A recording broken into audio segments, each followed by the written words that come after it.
Nakahiga si Alfonso sa lumang upuan ng kanilang sala habang kausap sa cellphone ang matalik niyang kaibigan na si Martel. Malalim na ang gabi pero hindi siya dinadalaw ng antok dahil sa kasabikang nararamdaman. Tol, hindi mo maiisip ang nadiskubre ko. Sa Capiz, may baryong hindi na nakatala sa mapa. Ang tawag, Baryo Luntian. Dati daw, ginawang tagwan ng mga Kastila ng kanilang ginto at mga relikya. Ang swerte talaga at hanapon ko to ng lugar na mag-isa. Huwag ka muna maingay sa iba ha. Sa iyo ko lang to ibinalita kaya magmadali na kayo nila Camila at yan James para makapunta rito.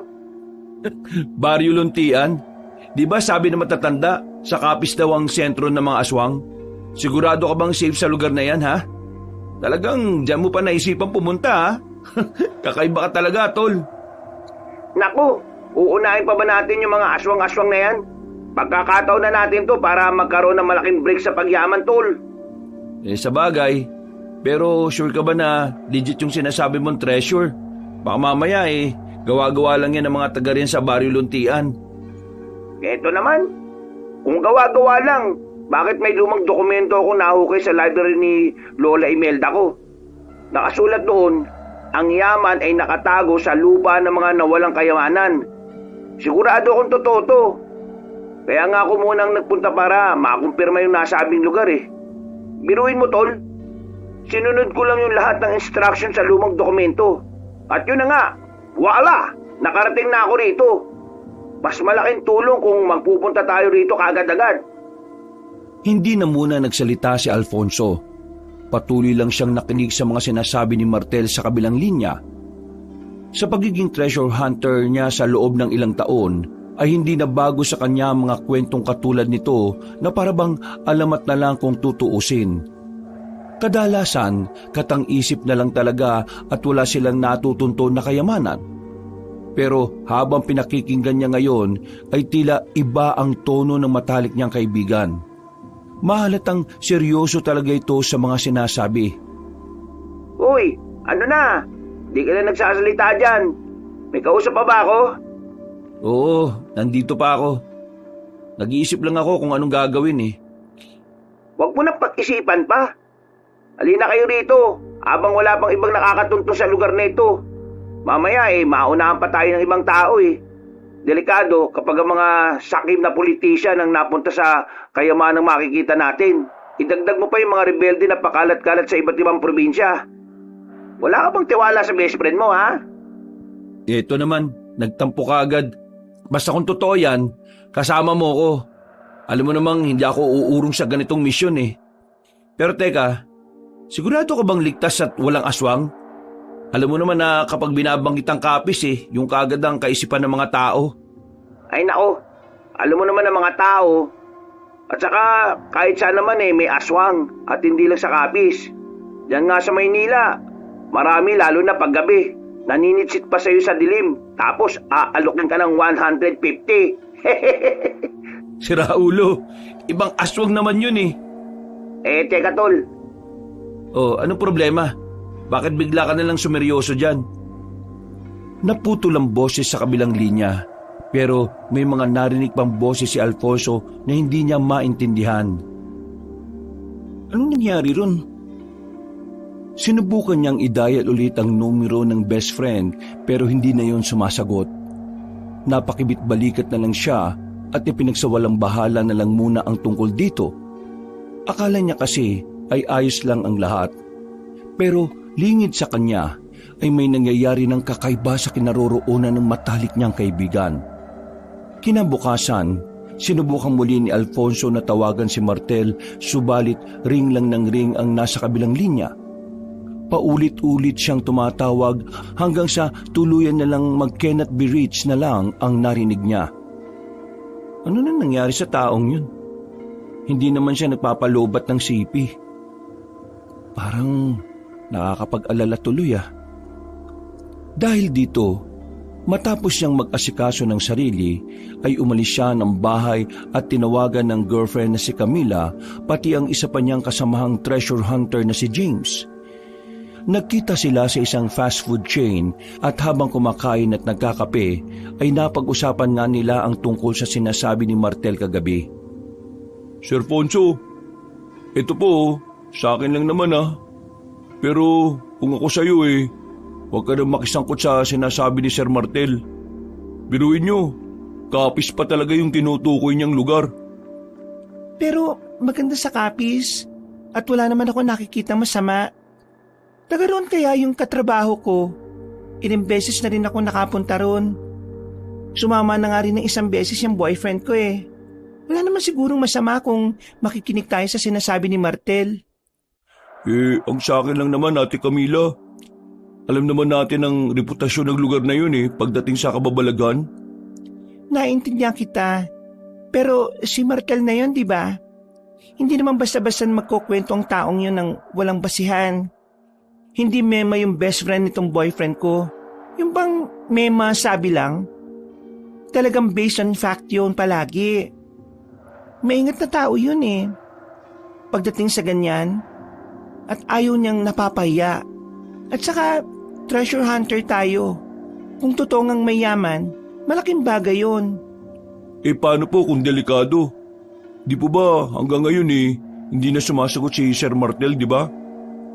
Sa pagkakatanda ko, hindi talaga nagpapalobat ng CP yun Kaya imposibleng hindi siya sasagot sa tawag lalo na't importante. Ayaw ko mang sabihin to. Baka posibleng may nangyari sa kanya sa sinasabi niyang lugar. Delikado.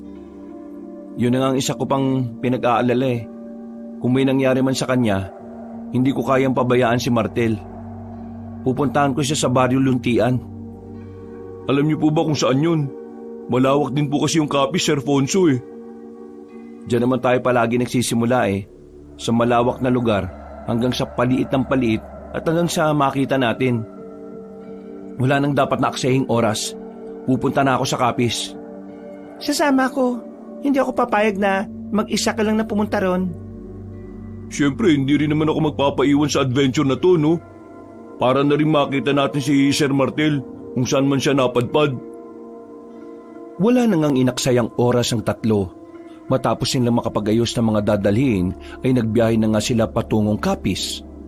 Pagdating sa nasabing probinsya, habang nasa bus ay nakatanaw lang si Alfonso sa bintana. Iniisip niya pa rin ang huling usapan nila ni Martel. Bago ito hindi na sumagot hanggang sa ngayon. Napaisip tuloy siya habang punong-puno ng pag-aalala ang mga mata. Nasaan ka ba, Tol Martel? Saan ba matatagpuan yung Baryo Luntian na yan? Kagad nilang tinungo ang kapitolyo ng probinsya. Nagpakita kagad sila ng mga valid IDs para mas mapabilis ang pagtatanong. Una na nga nilang isinangguni ang tungkol sa Baryo Luntian. Pero ganun na lang ang gulat nilang tatlo nang sabihin sa kanila ng isang opisyal sa kapitolyo na walang ganoong lugar sa probinsya. Ipinagpilitan pa nga ni Alfonso ang tungkol dito at kamuntikan na silang mauwi sa pagtatalo. Mabuti na lang ay sinabihan na ni Camila si James na lumabas na muna at ang dalaga na ang makikipag-usap.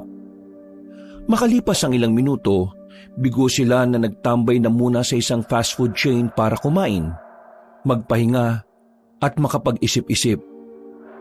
Parang imposible naman na walang ganung pangalan ng baryo sa probinsyang ito. Baka naman sir, hindi Kapis ang binanggit na lugar ni Sir Martel. Kapis talaga yung sinabi niya, sigurado ko. Nagtanong na rin ako sa kanila. Ang sabi ng Auntie Dorny niya, Kapis nga rin daw ang sinabi ni Martel sa kanila. Pero wala silang ideya kung anong pupuntahan dito ng best friend ko. Kaya hindi ko na lang din muna sinabi na posibleng nawawala nga si Martel. Naku po, nakakapag-alala na tuloy kung nasaan si Sir Martel. Yun na nga rin ang iniisip ko Bakit hindi tayo magpatulong sa kinaukulan para marami ang maghahanap? Pasensya na mahal pero wag na muna siguro. Narinig mo naman yung sinabi ng mga tao sa Kapitolyo. Walang Baryo Luntian dito sa Kapis. Kapag sinabi natin na nawawala rito si Martel, baka ituro lang tayo sa ibang probinsya. Naalala ko rin bigla yung sinabi niya nung gabing yun Hindi raw nakatala sa mapa yung baryo na yun. Sinunod niya lang daw yung instruction sa dokumento ng lola niya Ibig sabihin, mahiwaga yung baryong yun? Parang gano'n na nga. Ang problema lang natin, kung saan tayo magsisimula na tuntunin ang huling lugar na pinuntahan ni Martel. No need na problema about yan, mahal. Nakalimutan niyo na ba na may tracker tayong 4? Connected ang mga GPS natin sa isa't isa? Check niyo yung mga cellphone niyo. Nagulat sila nang sa ipinakitang GPS ni Camila, doon nga ay natuntun nila ang huling pinuntahan na lugar ni Martel bago siya mawala. Hindi na sila nag-aksaya pa ng oras. Nagbiyahe na sila kaagad papunta sa isang baryo at doon pansamantalang naghanap ng mauupahan. Napagdesisyonan kasi nilang magtagal doon para mahanap nga ang nawawalang si Martel pati ang nasabing tila mahiwagang baryo ng luntian. Mainit ang sikat ng araw nang bumaba sina Alfonso, James at Camila mula sa sinasakyang jeep kanina. May dala silang tig-isang malaking backpack at ilang kagamitan dahil nga sa magtatagal sila sa nasabing probinsya. Sa tulong ng GPS ay natuntun nga kagad nila ang huling pinuntahan ni Martel na tila liblib na lugar na rin. Grabe, ang haba ng biyahe. Parang natagtag ako ng gusto. Yung puwet ko halos mamanid na nakakaupo eh. Ate Camila, ang dami mong kinain kasi kanina nung nandun tayo sa bayan. Tapos, ang dami mo palang dala ngayon. Ikaw ang pinakamabigat na bitbit sa atin Excuse me, James. Hindi natin alam kung gaano katagal tayo dito, no? Mas mabuti na yung laging maging handa tayo, lalo na tinahanap natin si Martel. Oh, okay. Napailing na lang si Alfonso pero napangiti rin siya kahit iniisip ang matalik na kaibigan. Ilang saglit pa ay inaya na niya ang dalawa. Naglakad sila papunta sa terminal ng tricycle dahil may kalayuan pa pala ang inuupahang bahay ni Martel bago siya mawala. Nagtanong na kagad sila sa tricycle driver at ang sabihin nila ang bakasyon ng liblib ay pinasakay kagad sila. Ilang saglit lang ay tinungo na nga nila ang nasabing lugar. Mga pasado 1:00 ng tanghali nang marating nila ang lugar.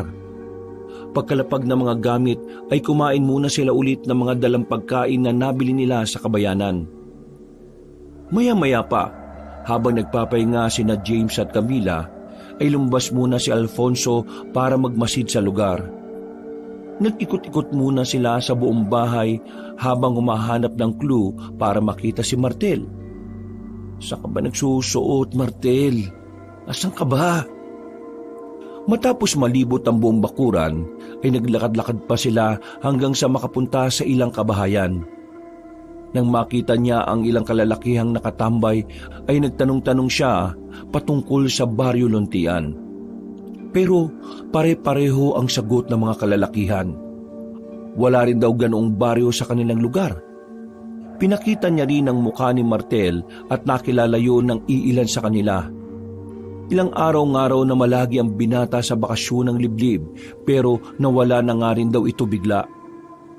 Matapos makakuha ng mga impormasyon, ay dali-dali siyang bumalik sa inuupahan nilang bahay.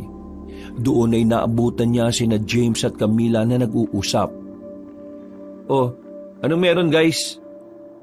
Mahal, nabuksan na namin yung isang kwarto. Tama nga yung hinala natin kanina, na ito yung tinutulugan ni Martel. Nakita namin yung ilang gamit niya. Mga hindi pa nagagamit yung iba. Ibig sabihin, ilang araw pa lang siya rito. Nakita niyo ba yung cellphone? Hindi nga eh. Kahit yung mga importanteng gamit na dinadala natin, kapag may hinahanap tayo, wala rin. Malamang, dala niya yung mga yon. Nagtanong-tanong din ako sa labas kanina. May mga taong namumukaan siya. At ang sabi nga nawala na lang daw siya bigla. Sana naman okay lang si Sir Martel. Nag-aalala ako para sa kanya.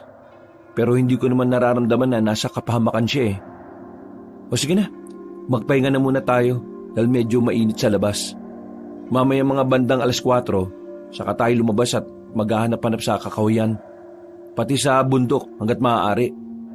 Malakas ang kutob ko na nandun yung sinasabi niyang tagong lugar. Paano kung may salamaan kayong sinasabi niyang instruction dun sa dokumento ng Lola Imelda niya? Paano kung bigla na lang naglaho sa hamog yung lugar? Parang yung katulad sa Biringan o yung iba pang mystical place dito sa Pinas. Pasensya na James pero hindi ko rin talaga alam ang sagot sa tanong mong yan eh. Sana nga ganun yung nangyari. Kung ganun, kailangan natin ng mga paranormal expert. Seryoso ka ba dyan, James? Opo ate, malay natin, di ba? Makatulong sila na mahanap kung nasaan si Sir Martel. Napapanood ko kasi sa mga palabas na ganun ang nangyayari. Para mahanap ang kinuha ng mga engkanto o kung anuman, dumudulog sila sa mga paranormal experts. Yan, kakapanood mo ng mga kababalaghan. Mga treasure hunter tayo, no?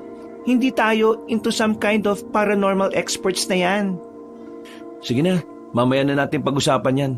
Magpahinga na muna tayo para mas makapag-isip. Huwag kang mag-alala, James. Nasa option ko rin naman yung sinasabi mo eh. But for the meantime, matulog na muna tayo. Dahil alam kong pagod din tayong lahat sa biyahe at kakaisip eh. Ganun na nga ang ginawa ng tatlo. Pagkalipas ng ilang oras, pasado 4:30 ay sabay-sabay silang lumabas para magtanong-tanong at maghanap na rin ng clue kung saan na napunta si Martel. Pero katulad ng nauna nang nangyari kay Alfonso, bigo silang makakuha ng iba pang impormasyon. Bukod sa nagsasabing may ilan ngang namumukhaan si Martel, pero walang nakapagsasabi kung nasaan talaga siya huling nakita at bukod dito ay nabigurin silang matunton ang nasabing Baryo Luntian.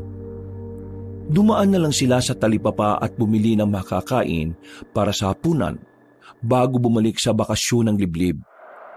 Habang nagluluto si Camila, nag-usap na muna sila patungkol sa mga dapat gawin. Kung walang nakakaalam ng Baryo Luntian, ano natin hahanapin si Sir Martel? Bukod sa lugar na to wala na po tayong basehan kung saan siya makikita eh. Malaking tulong naman na nalaman natin kung nasaan siya huling natagpuan. Kilala ko si Martel. Siguradong mag-iiwan yun ng mga palatandaan. O kung hindi naman, hindi yun lalayo rito. Ano po yung gagawin natin? Hindi tayo susuko. Kahit anong mangyari, kailangan natin makita si Martel at maisama pabalik sa atin. At kung sakali mang nahanap na niya yung lugar kung saan nandun yung sinasabi niya kayamanan, mas maganda, hindi ba? Sana nga po. At ayos lang talaga si Sir Martel. Sa ganito mga panahon, importante na maging optimistic tayo. Walang dapat po ang pagiging negatibo dahil hindi ito makakatulong sa atin. Napakibit-balikat na lang si James at kasunod nito ay humingi na rin ng tulong si Camila para madaling matapos ang niluluto niyang sinampalukang manok.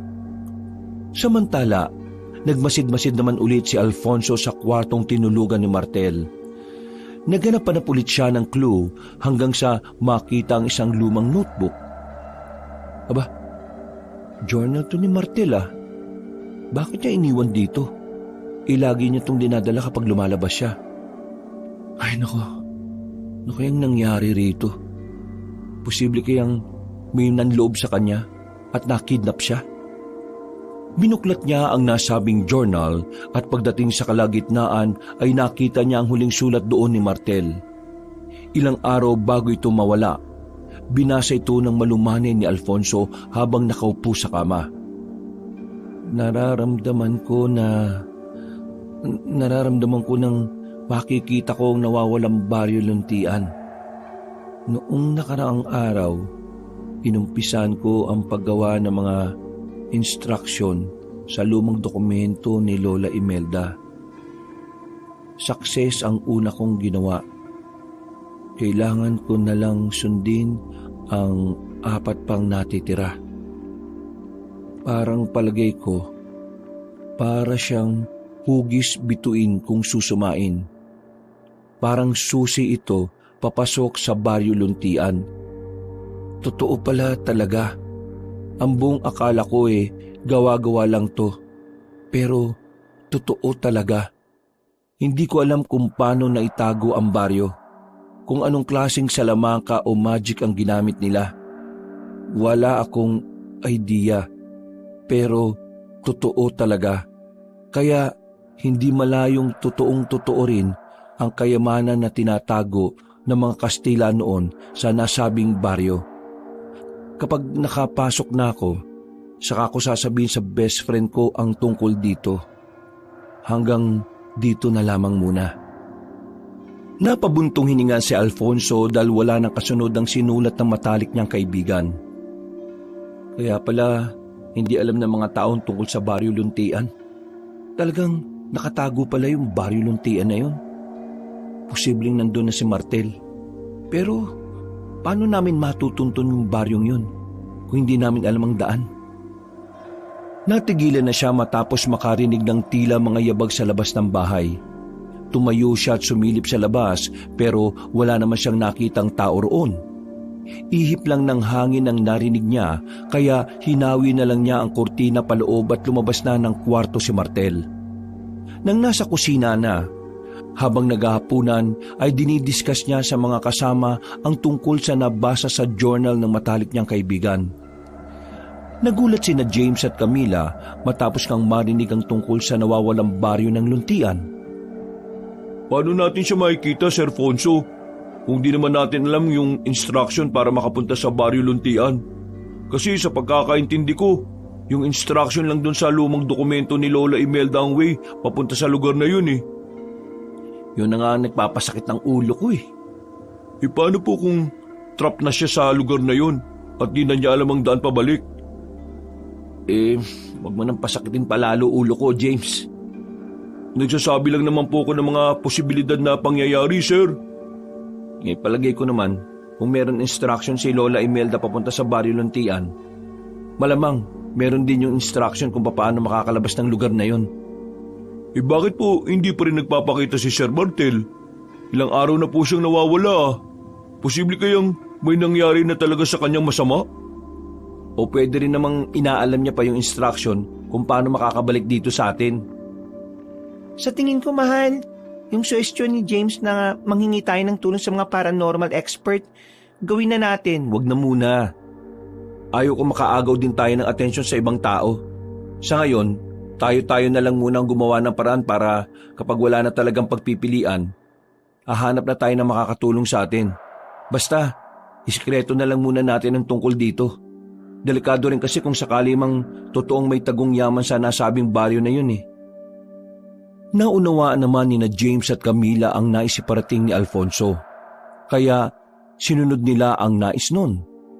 Nang lumalim na ang gabi, nakaupo si Alfonso sa veranda ng kanilang inuupahan.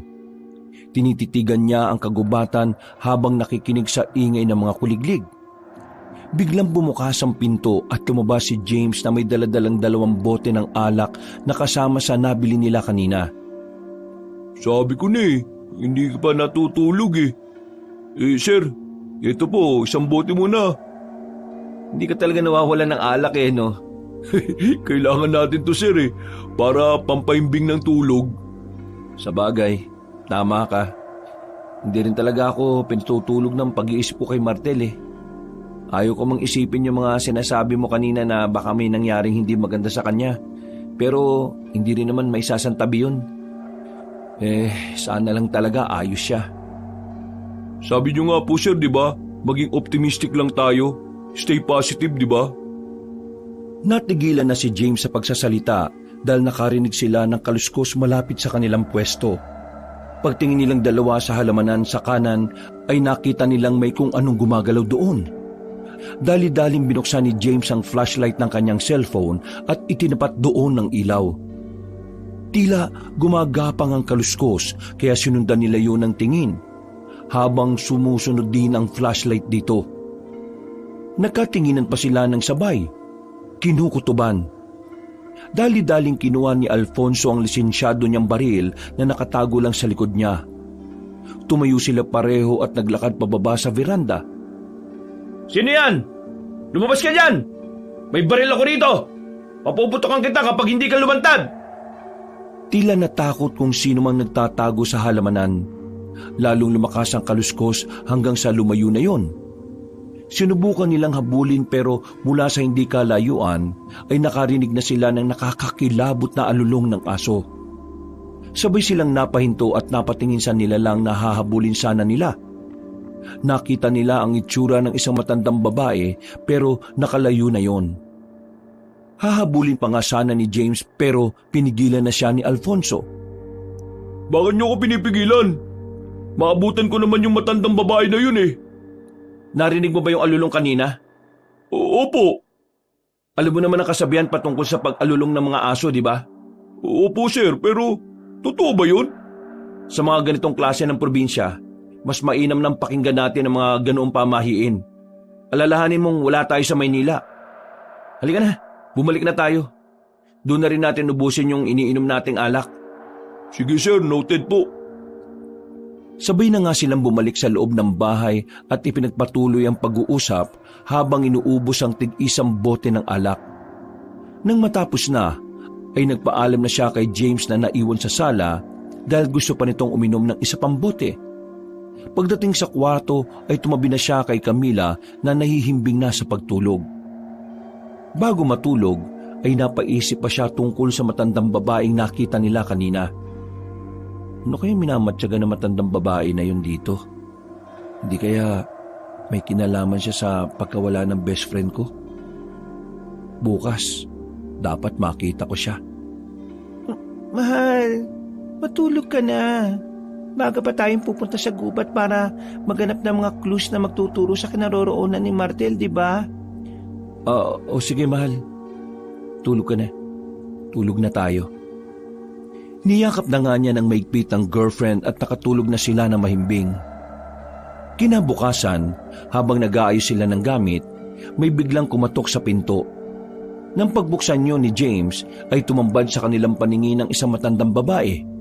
May kulay abo na itong buhok at nakasuot ng lumang saya at may lumang kahoy na hawak bilang tungkod. Nagkatinginan sina Alfonso at James dahil namumukhaan nila ang nasabing estranghera. Si Camila naman ay tila nagtataka dahil wala siyang kamalayan sa mga nangyayari. Ikaw yung kagabi ah. Ano pong ginagawa niyo dito? Bakit niyo po kami minamatyagan kagabi? Pasensya na sa pagmamatsyag ko kagabi. Kaya nga ako naparito para magpaliwanag sa inyo. Nagulat lang din kasi ako nang marinig ko doon sa mga kabahayan na may tao na ulit dito sa bakasyon ng liblib.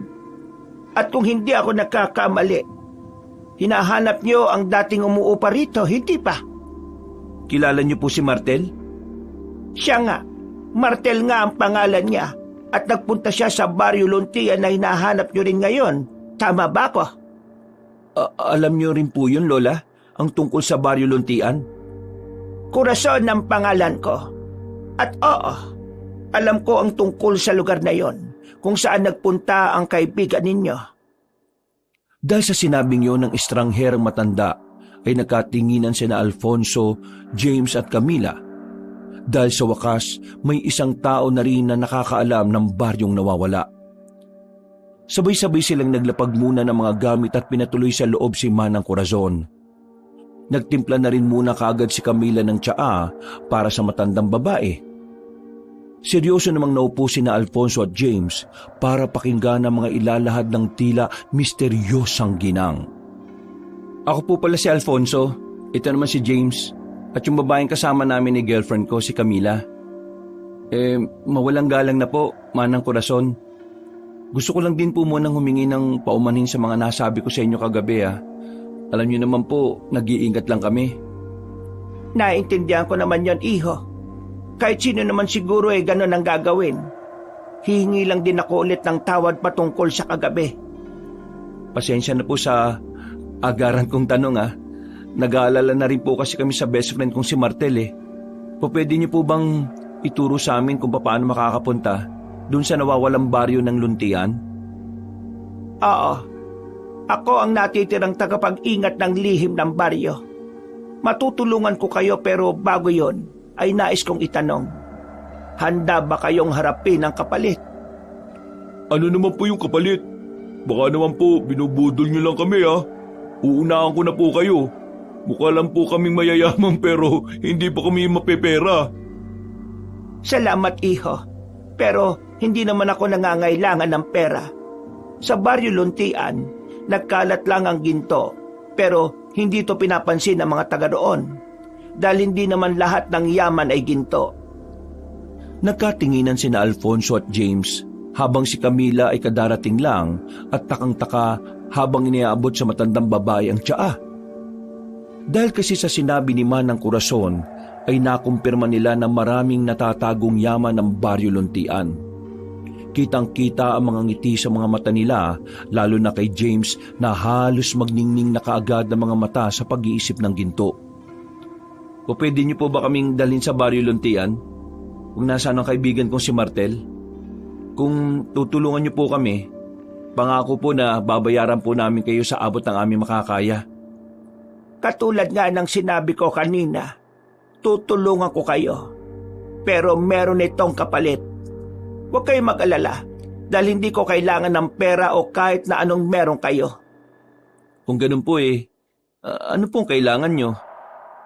Kailangan ko ng kaunting sariwa ng dugo ninyong tatlo. Po? Sariwang dugo? Ano naman pong gagawin nyo sa dugo namin? Huwag kayong matakot at huwag niyong masamain ang hinihingi ko. Ang patak ng dugo niyo ang isa sa kailangan para makapasok sa nawawalang baryo.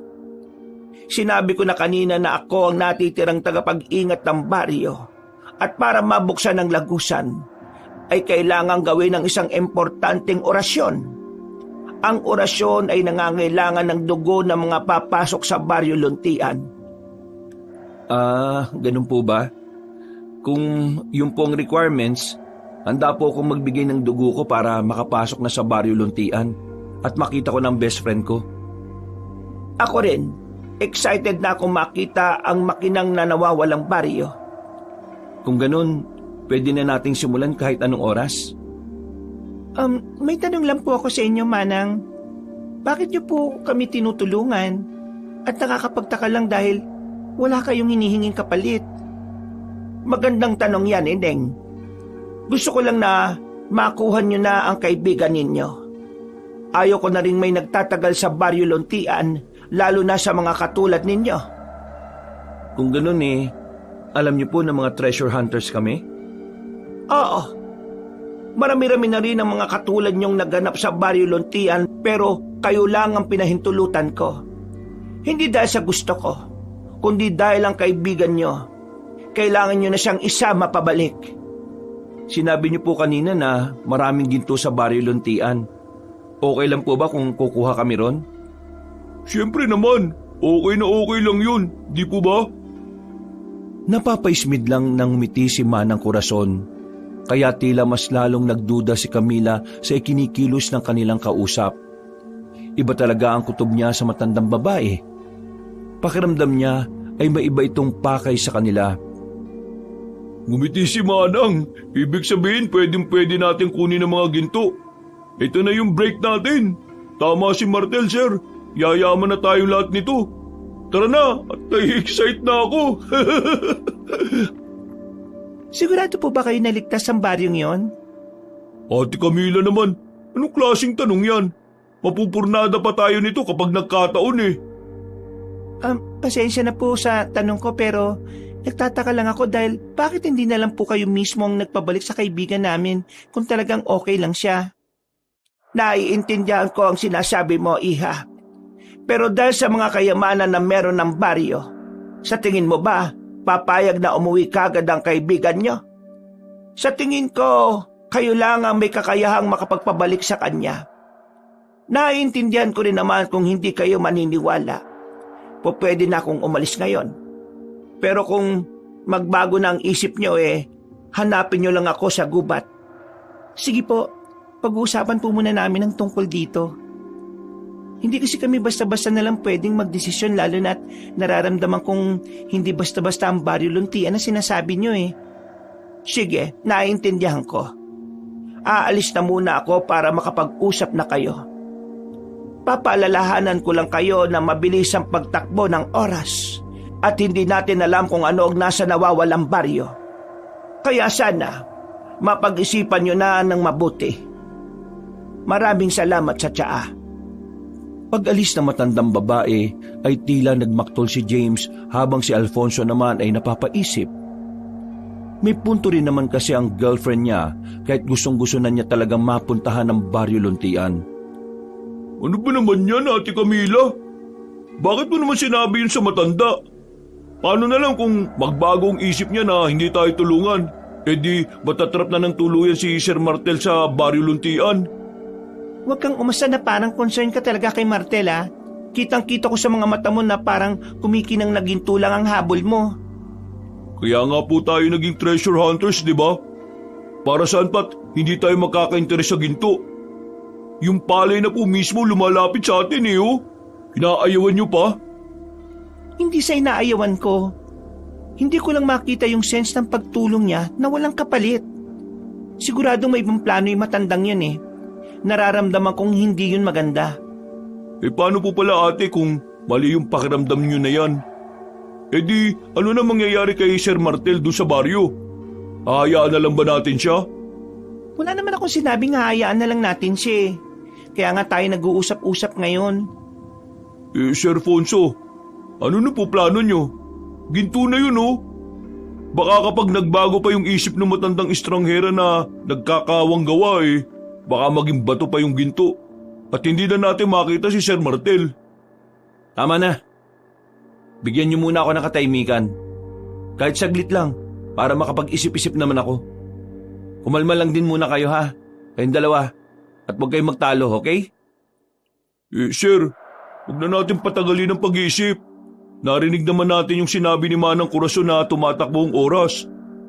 Baka habang tayo nag-iisip dito, kung ano-ano na palang nangyayaring hindi maganda doon kay Sir Martel. Yun naman pala eh. Kung may nangyayari ng hindi maganda kay Martel, bakit pa natin nilalagay sa panganib ang mga sarili natin? Parang tayo na mismo ang tumatalon sa bitag kung ganun eh. Pag-isipan mo itong mabuti, mahal ah. Alam kong nakasalalay ang buhay ni Martel, pero paano mga buhay natin? Pare-pareho tayong malalagay sa alanganin kung magkataon. Huwag tayong maaakit sa ginto ah. Ate naman, ginto na yun eh. Ano ba naman tong si Ate Camila? Problema mo, James. Lumalabas ang tunay mong kulay dahil dyan sa kayamanan ah. Sinabi ng tama na eh. Manimik na nga kayo, pwede. Imbis na nakakaisip na tayo ng paraan, mas inuunan nyo pa yung pagtatalo. Mga makasarili kayo. Dahil dito ay kinalbog ni Alfonso ang lamisita at saka nagtuloy-tuloy sa kanyang kwarto at nagkulong. Naiwan na lang sa sala sina James at Camila na tila natauhan din dahil sa sinabing yun ng kanilang leader. At mula sa hindi kalayuan, lingid sa kanilang lahat ay nakatingin lang pala si Manang Corazon na tila natutuwa sa kanilang pagtatalo-talo. Para bang alam na ng matandang babae kung paano paiikutin ang bawat isa sa kanila. Mailam kang babae ka, pero sigurado naman akong hindi ka susundin ng nobya mo. Mas importante pa rin ang buhay ng matalik niyang kaibigan. Naglaho na siya sa kakahuyan pagkasabi nun, habang ang tatlo sa bakasyon ng liblib ay tila nananahimik. Mabilis na lumipas ang oras. Inabot na sila ng tanghali pero wala pa rin kumikilo sa tatlo. Nasa magkahiwalay na kwarto sina Alfonso at James habang si Camila ay nakaupo lang sa sala at nag-iisip-isip. Ilang saglit pa ay lumabas na nga ang leader sa gilid at tinawag silang lahat. Seryosong naupo ang tatlo sa sala. Nakayukod si James at si Camila naman ay nakahalukip-kip habang nakasimangot. Nakapagdesisyon na ako.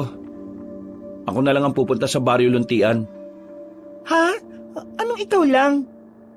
Para wala ng gulo. Well, kung yan ang desisyon mo, sasama ako. Kahit sa ayaw o gusto mo, sasama ako dahil desisyon ko naman to. Ako rin sir, sasama ako. As usual, sasama ka dahil sa ginto, hindi para makita si Martel. Isipin mo na gusto mong isipin sa akin ate. Wala na akong magagawa dyan. Kung magtatalo na naman kayong dalawa, ako na lang talaga pupunta sa kakahuyan, sa bahay ni Manang Corazon. Dahil dito ay natigilan na ang dalawa. Wala na silang nagawa kundi ang sumunod sa pag-aayos ng mga sarili. Kumain lang din muna sila at bago mag-alas 5 ng hapon ay tinahak na nila ang kakahuyan. Inabot din sila ng higit 15 minutos bago matunto ng barong-barong ni Manang Corazon. Tumambad kagad sa kanila ang matandang babae na nakangiti. Wala namang imik si Camila na nag-oobserba lang habang pumapasok sila. Buo na ba ang desisyon ninyo? Opo, Manang. Kung ganon, pumasok kayo sa loob at ipapaliwanag ko na mabuti. Pumasok na nga sila sa loob ng kubo ng matandang ginang.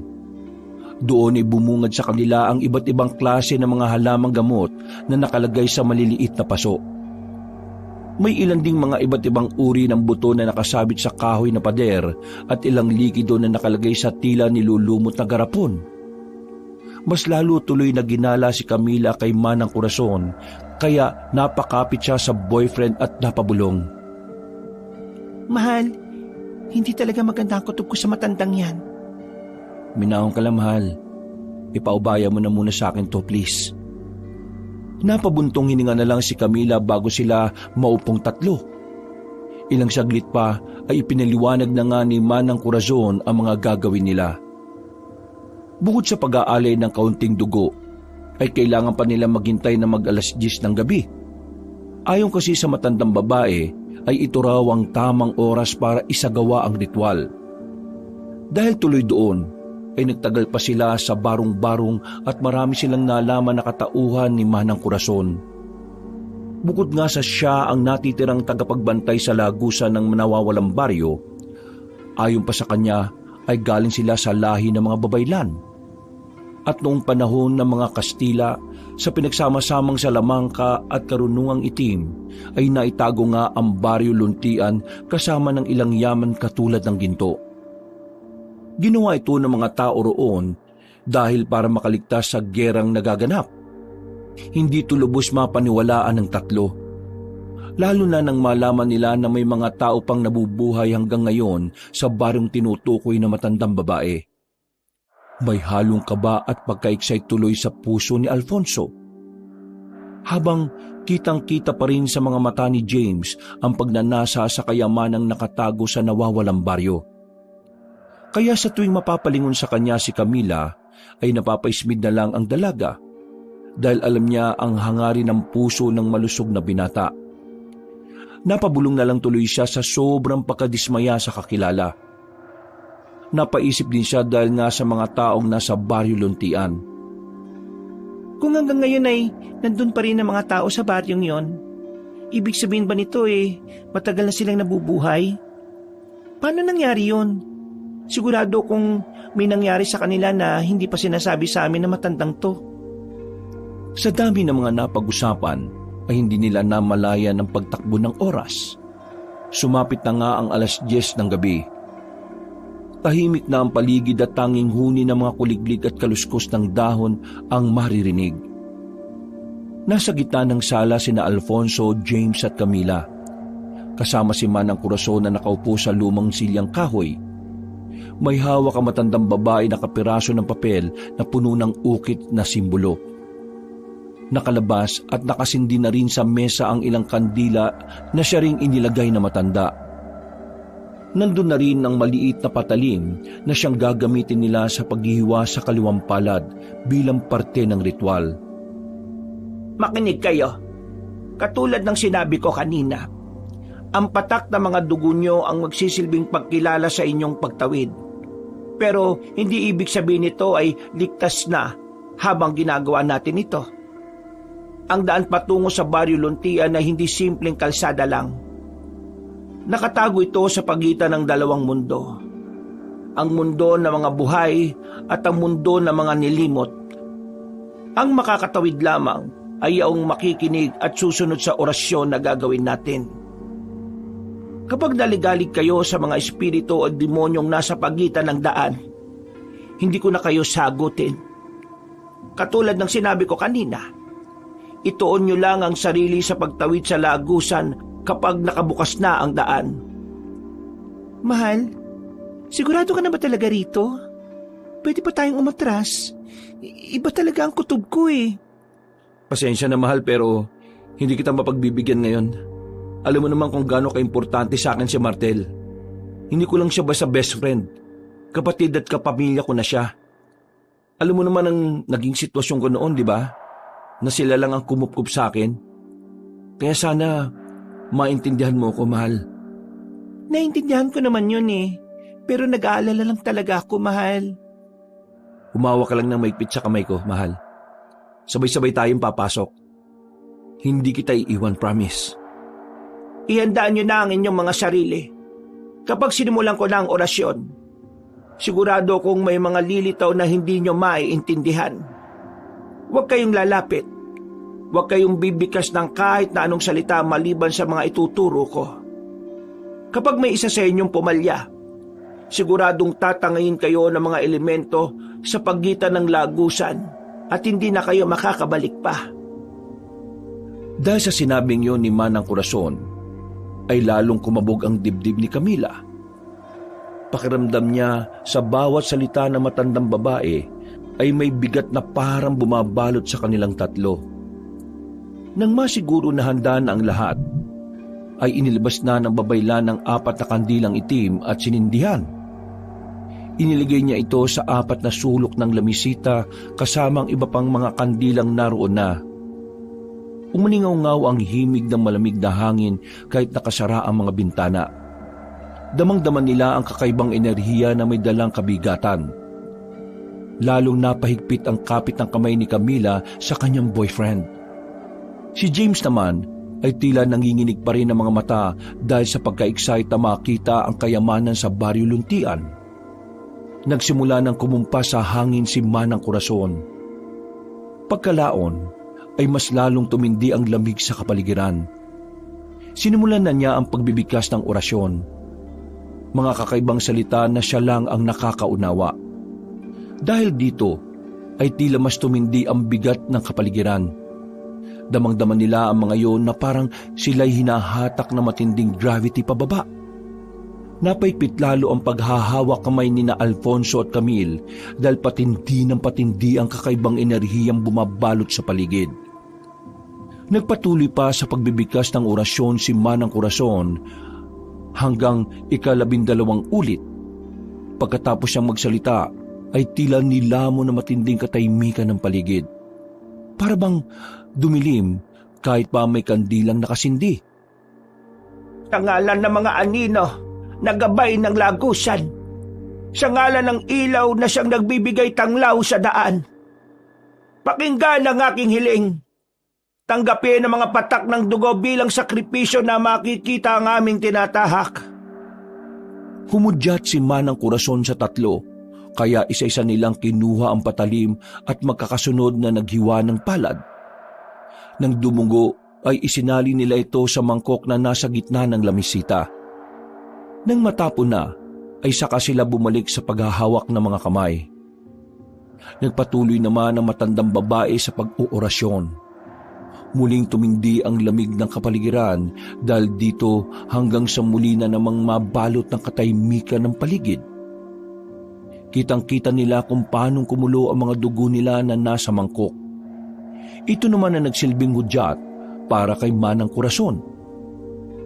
Muli sa ngalan ng mga anino na gabay ng lagusan, sa ngalan ng ilaw na siyang nagbibigay tanglaw sa daan, pakinggan ang aking hiling. Buksan ang lagusan patungo sa badong hindi nakatala sa mapa.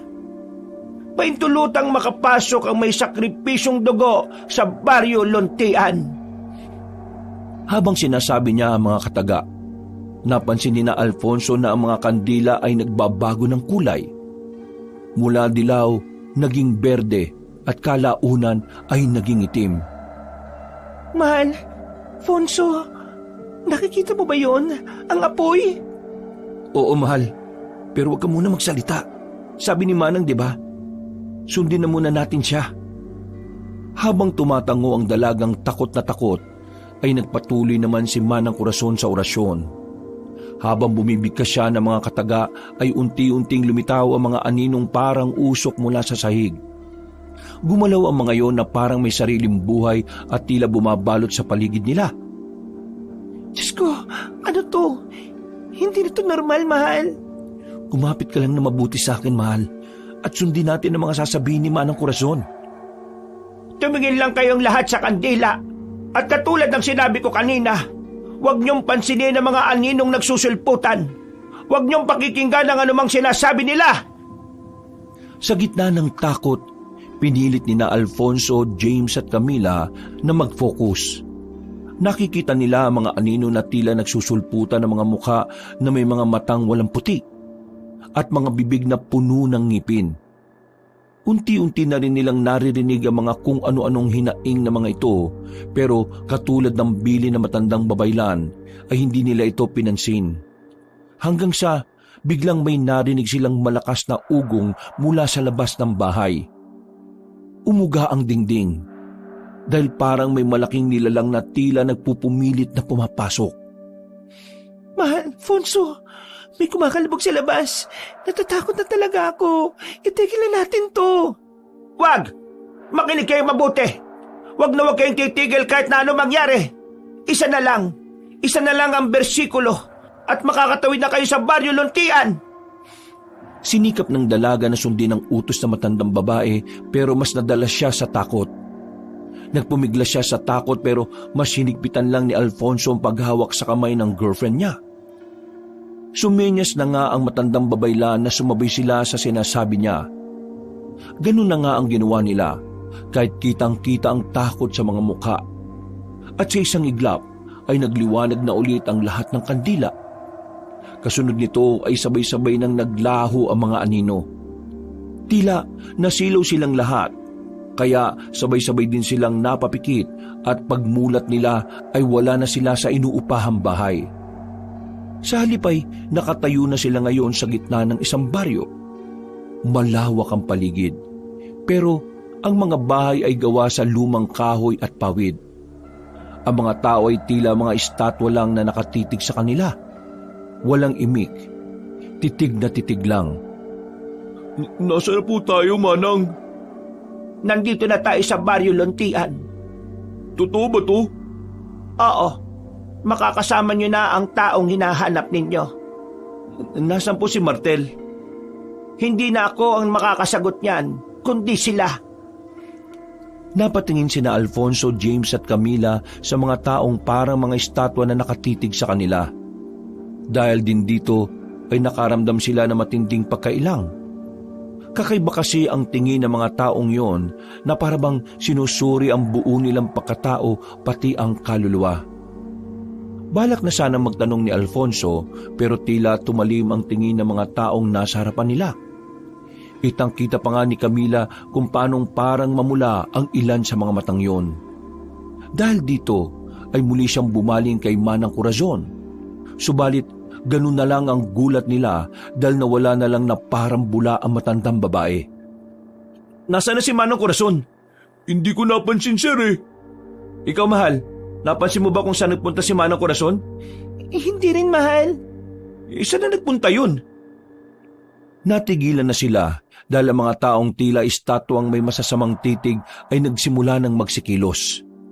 Napansin nila na tila namumula na ang mga mata ng ilan sa mga ito.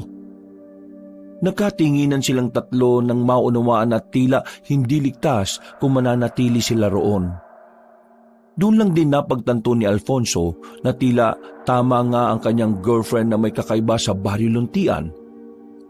Mabilis na gumana ang kanyang instinct. Hinatak niya sina James at Camila at tumakbo sila sa kakahuyang nasa likod. Nang masigurong ligtas na sila, ay naupo silang tatlo sa puno at nagtago. Hingal na hingal at kitang-kita ang takot sa kanilang mga mata. Sinasabi ko na nga ba hindi ligtas ang lugar na ito. Bakit ba kasi tayo nagtiwala sa matandang babaeng yun? Iniwan niya tayo sa kawalan. Paano ba tayo makakauwi nito? Ate Camila, isipin na lang natin maganda pa rin ang nangyari dahil dinala tayo ni Manang Corazon sa lugar kung saan maraming kayamanan. Narinig mo ba ang sarili mo ngayon, ha, James? Ganyan ka na ba talaga kasakim sa kayamanan? Talagang naiisip mo pa rin ang ginto? Hindi mo naiisip kung paano tayo makakauwi ng buhay? Kahit makuha mo yung mga sinasabi mong ginto, kung mamamatay tayo dito, wala ring silbi. Huwag na nga muna kayo magtalo at magingay. Baka marinig tayo ng mga taong humahabol sa atin eh. Hindi naman tayo sigurado, sir, na hinahabol nila tayo eh. Kahit sino naman siguro ang makakita ng dayuhan sa kanilang lugar, magugulat din at magagalit. Hindi lang siguro tayo nagkaintindihan. Kaya makipag-usap lang tayo ng maayos sa kanila. Nabulag ka na talaga na kasakiman mo sa yaman, James. Ano ba nangyayari sa'yo? Hindi naman ako sana bubulag, Ate Camila. Ito naman talaga ang isa sa pinunta natin dito, di ba? Hindi lang naman para hanapin si Sir Martel. Hindi na natapos ni James ang pagsasalita dahil mula sa hindi kalayuan ay tila ba umuyog ang isang puno. Sabay-sabay silang napatingin dito simula sa ugat hanggang pataas. At ganun na lang ang gulat nilang tatlo nang biglang nagkaroon ng mga mata ang nasabing puno, pati bibig na naglalaway at may matutulis na mga ngipin. Doon nila napagtanto na hindi ito isang puno, kundi isang malahalimaw na nilalang.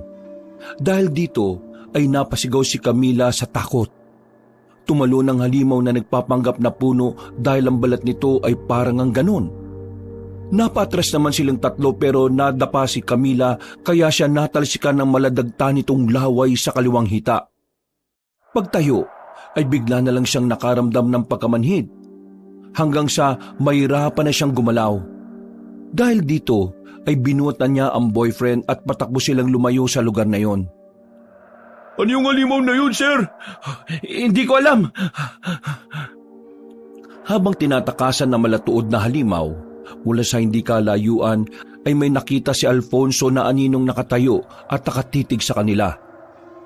Nang makalapit na sila rito, ay nakilala niya agad ang nilalang. Ito ay walang iba kundi si Martel. Nanlaki ang mga mata nila, lalo na nang sumenya sa matalik niyang kaibigan na bilisan ng pagtakbo. Nang makalagpas na sila kay Martel, ay sa kanyon sinindihan ng sulo na hawak at tinagi sa malatuod na halimaw. Nagsisigaw yon hanggang sa tumakbo palayo sa kanila. Nagulat naman sina Alfonso at James at pagkatapos ay pumasok na sila sa yungib na pinagkukublihan ni Martel. Paglapag sa tila napaparilisang si Camila ay napatitig na matagal si Alfonso sa matalik na kaibigan. Siniguro niyang ito nga talaga si Martel kahit na maputla ang pagmumukha nito ngayon. Medyo nangayayat at parabang nangangalumata. Ikaw na ba talaga yan, best friend? Ikaw ba talaga yan, Martel? Oo, tol. Ako to. Buhay ako. Salamat at inaanap niyo ako. Natigilan si Martel dahil niyakap na siya ng maigpit ng matalik na kaibigan. Tuwang-tuwa talaga si Alfonso na makita ulit ang kanyang best friend. Salamat at nakita ka rin namin. Lagpas 1 linggo na kami rito sa kapis na naghahanap sa iyo. Mabuti na lang talaga at natagpuan ka namin. Salamat sa Diyos. Paano niyo ako nakita? Wala namang silbi yung cellphone at GPS sa lugar na to eh. Dahil walang signal.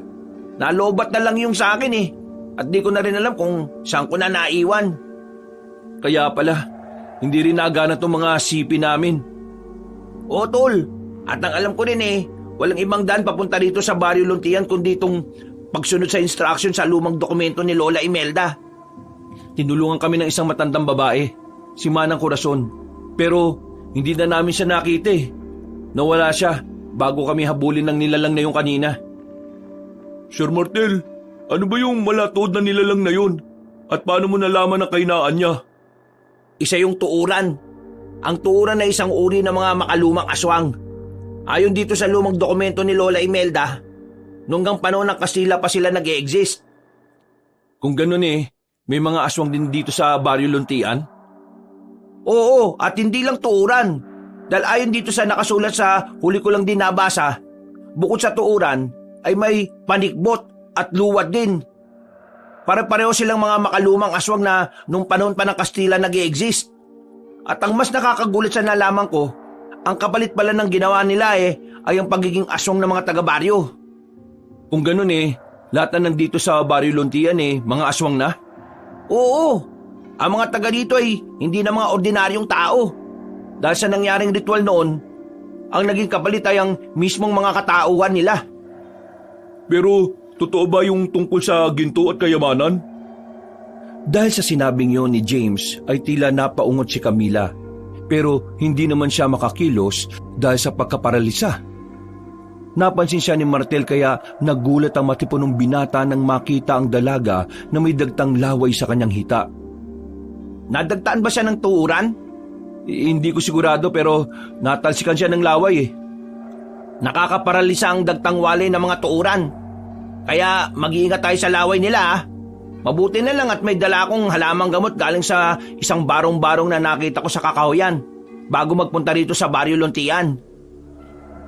Inasikaso na nga kagad nila si Camille. Pinainom nila ito ng dalang halamang gamot ni Martel. Ilang saglit pa ay bumuti na ang lagay ng dalaga.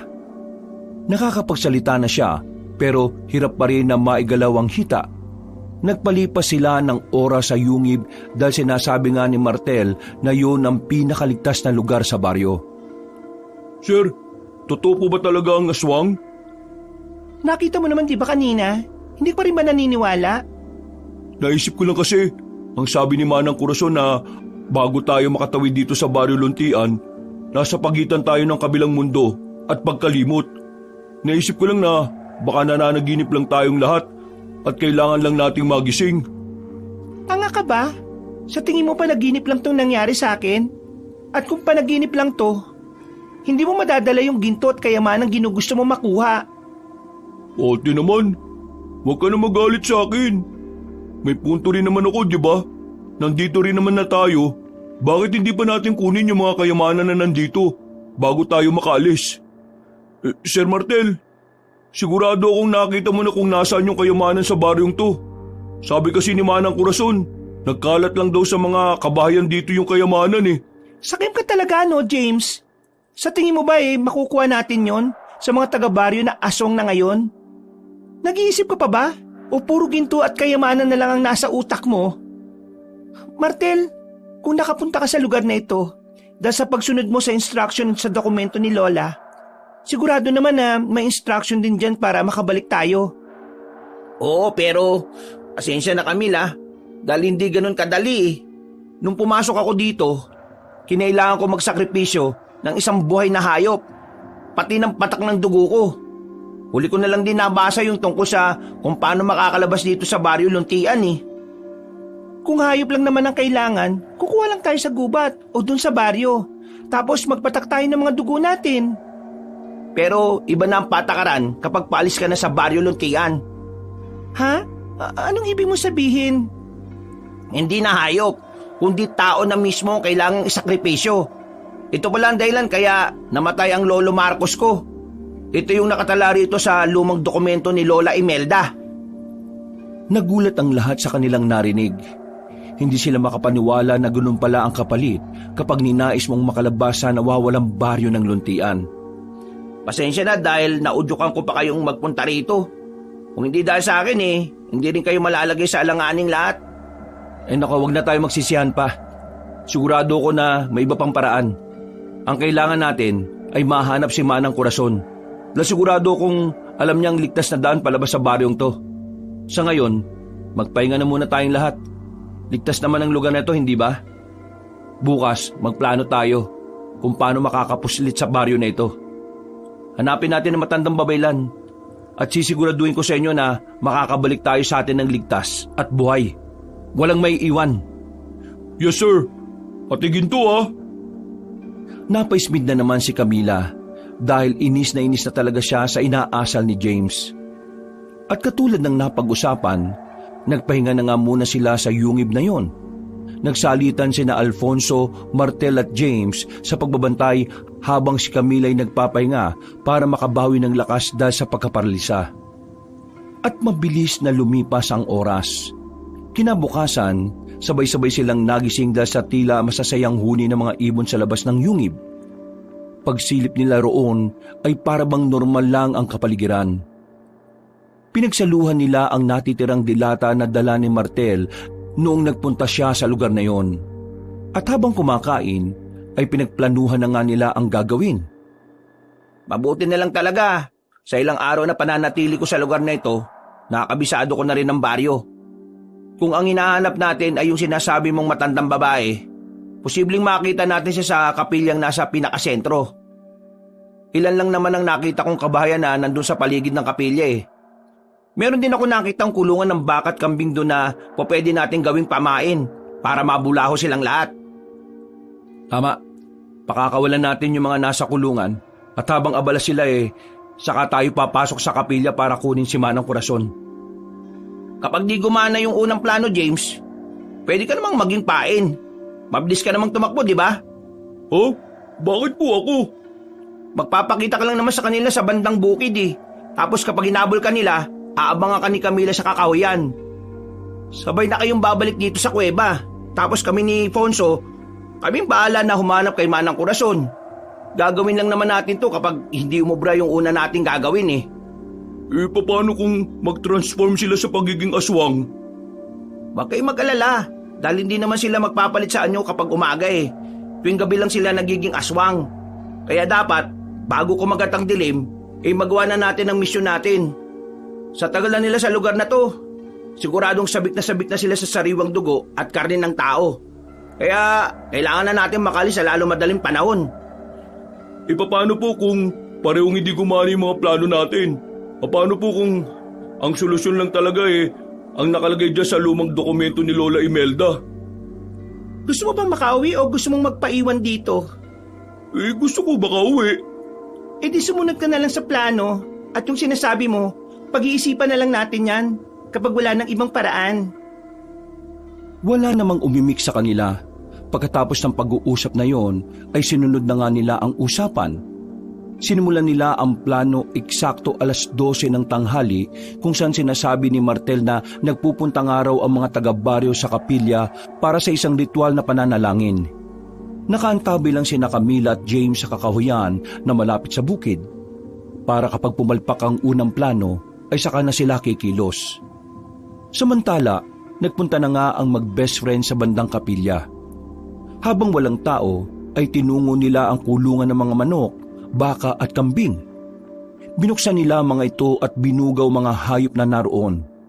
Maya-maya pa, habang abala ang lahat sa kapilya, ay narinig na nga nila ang ingay ng mga hayop sa labas. Nang mapasilip ang mga tao sa kapilya sa bintana, ay nakita na nga ang nangyayari.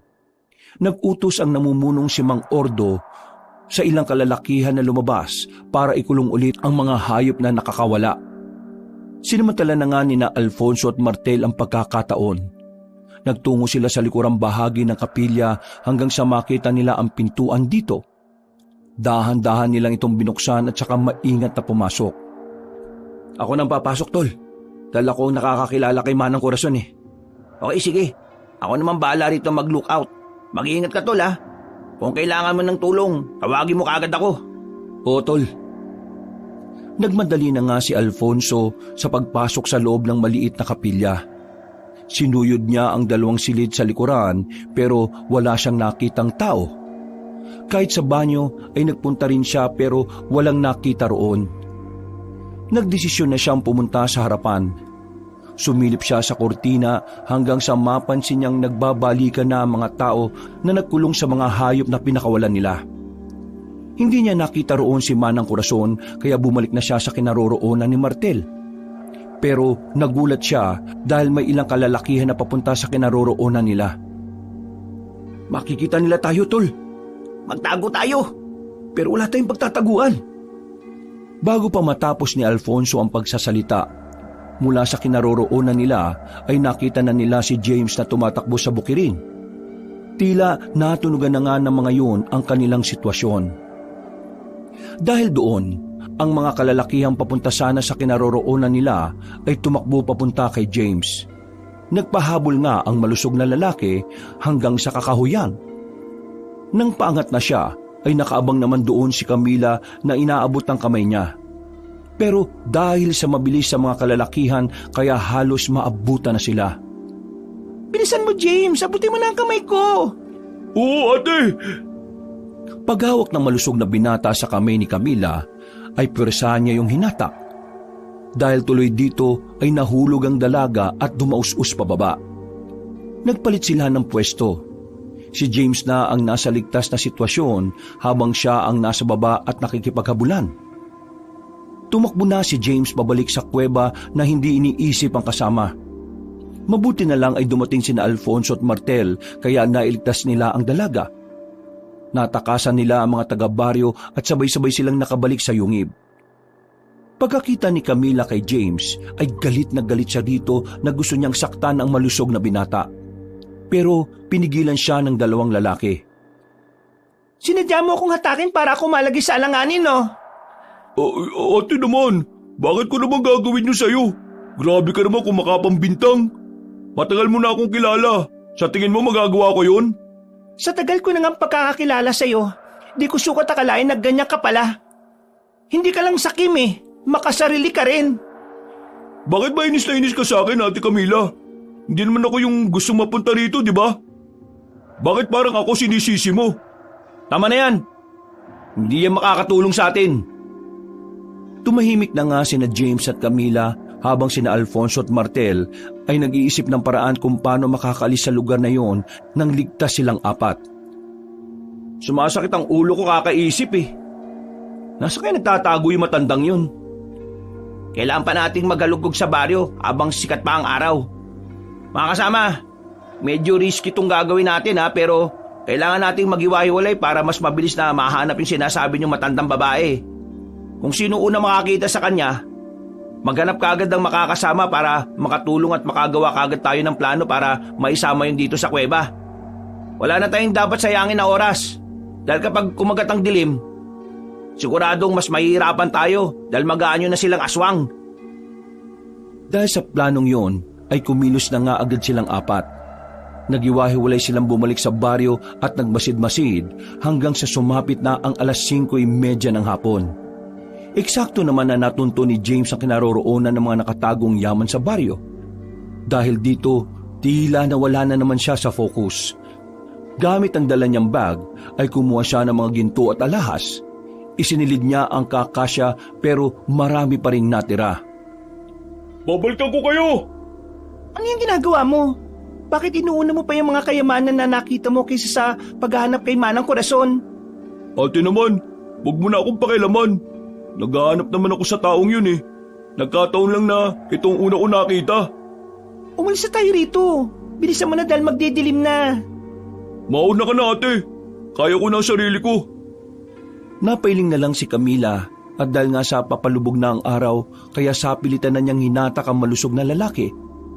Nagpambuno tuloy sila na siyang naging dahilan kung bakit nahulog ang bag na may kayamanan at kumalat sa sahig. Nakagawa din tuloy ito ng ingay, kaya nagpunta ang mga nagbabantay. Bakit mo ba kasi ako pinakikialaman ha? Nakita mo yung nangyari ate oh. Nahulog yung mga nakuha ko. Huwag mo nang damputin yan. Ano ka ba, James? Narinig na tayo ng mga taga-baryo eh. Pero tila bingi si James na patuloy pa rin sa pagdampot ng mga kayamanan. Hanggang sa unti-unti nang lumubog ang araw. Eksakto rin na may 4 na taga-baryo ang bumungad sa kanila. Tumingin ang mga iyon na masama. Ang mga mata nila ay tila nagliliyab sa galit na nararamdaman. At ilang saglit pa nga ay kitang-kita ni Camila kung paanong unti-unting magpalit anyo ang mga iyon bilang isang aswang na luwad. Ang mga aswang na luwad ay isa ring kakaibang uri ng aswang. Para silang mga palaka na may malaahas na dila. Mapupula ang mga mata. Mahaba ang kuko at matutuli sa mga ngipin na kayang makasira kahit gaanong kakapal na kahoy. Tara na, James! Ano ba? Umalulong ang 4 na luwad na tila nagtatawag ng iba pang kasama. Dahil dito ay narinig na rin nina Alfonso at Martel ang nangyayaring gulo, kaya pumunta sila sa lugar. Nang makita nilang nalagay na sa alanganin sina James at Camila, ay kaagad silang sumaklolo. Mabuti na lang talaga at naituro na ni Martel sa matalik na kaibigan ang mga gagawin at panlaban sa aswang. Kaya madali nilang nalabanan ang 4 na luwad. Pero hindi naman nila napatay ang mga ito dahil dumating na si Mang Ordo na nasa anyo ng pagiging isang aswang na panikbot. Ang panikbot ay isang uri ng makalumang aswang na parang anyo ng isang paniki pero may malaahas itong buntot. At katulad nga rin ng ahas, makamandag ito at nakakamatay kapag ikaw ay natuklaw. Camila! James! Umalis na kayo dyan! Bilisan nyo! Dali-dali nga tumakbo ang dalawa at sa kabutihang palad ay ligtas silang nakalapit kina Alfonso at Martel na handang-handa sa pakikipaglaban. Matatabang na dayuhan na pumasok sa nawawalang baryo! Sige lang at magpakasaya kayo sa mga gintong yan! Ha! Tingnan natin kung hanggang kailan kayo magtatagal sa sinumpang baryo na ito! Pagsenyas ng pinunong aswang ay nagsulputan na nga ang mga luwad at tuuran. Nagsaboy naman ng pangontra si Martel saka sila tumakbo palayo hanggang sa makarating ulit sa kuweba. Nagsindi kagad ng apoy si Alfonso at nang masigurong ligtas na sila ay napasandal ang lahat habang si Camila ay galit na galit pa rin kay James. Nakita mo yung ginawa mo ron? Kamuntikan pa tayong mapahamak lahat. Sinabi ko naman sa iyo ate, di ba? Iwan mo na ako. Kaya ko sarili ko. Ay naku, nababaliw ka na, James. Di mo ako maintindihan eh. Dahil hindi ka naman nangangailangan ng husto sa buhay. Pinanganak ka ng may kutsarang ginto sa bibig. Kaya ka ganyan. Lahat kayo. Hindi niyo ako naintindihan. Okay. Uminaw muna kayo. Camila, mahal, James, hindi tayo makakalaban dito. Dahil nandun sa labas ng kuwebang ito ang kalaban natin. Guys, may problema tayo. Tingnan nyo sa labas, oh. Sabay-sabay silang napatingin sa labas ng kuweba at gano'n na lang ang gulat nila dahil nandun na nga ang mga taga-baryo na nasa anyo ng aswang. Nangunguna na si Mang Ordo na nasa anyo na isang panikbot. Ngayon lang to nangyari. Sa ilang araw ko ng paglalagay dito sa yungib, ngayon ko lang nakita na may tumambay na aswang dyan. Ang sabi dito sa lumang dokumento ni Lola Imelda hindi lumalapit ang mga aswang sa lugar na ito.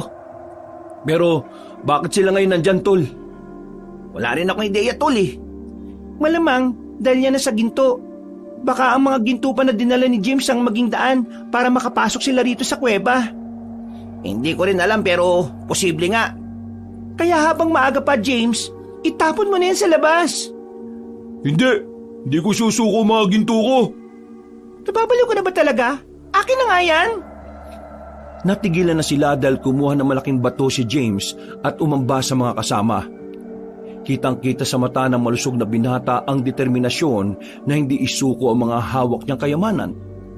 Dahil dito ay wala na silang nagawa kundi ang pakalmahin si James, na parabang nawawala na sa kanyang sarili. Hanggang sa mula sa labas ay narinig nila ang maladimonyong paghalakhak ni Mang Ordo. Napalingon tuloy silang apat sa pinunong aswang pati sa mga kaanib nitong naghihintay lang sa likuran. Tama ang sinabi ng babae. Naparito kami dahil sa mga kayamanang kinuha niyo sa amin. Pero papayagan namin kayo makuha yan kung isusuko niyong isa sa inyong mga kasama. Makinig kayo! Ang sinasabi kong ito ay parehong may benepisyo sa atin. Alam niyo naman siguro ang patakaran na makakalabas lang kayo sa baryo luntian kapag may isa sa inyo ang magsasakripisyo. Makinig kayo!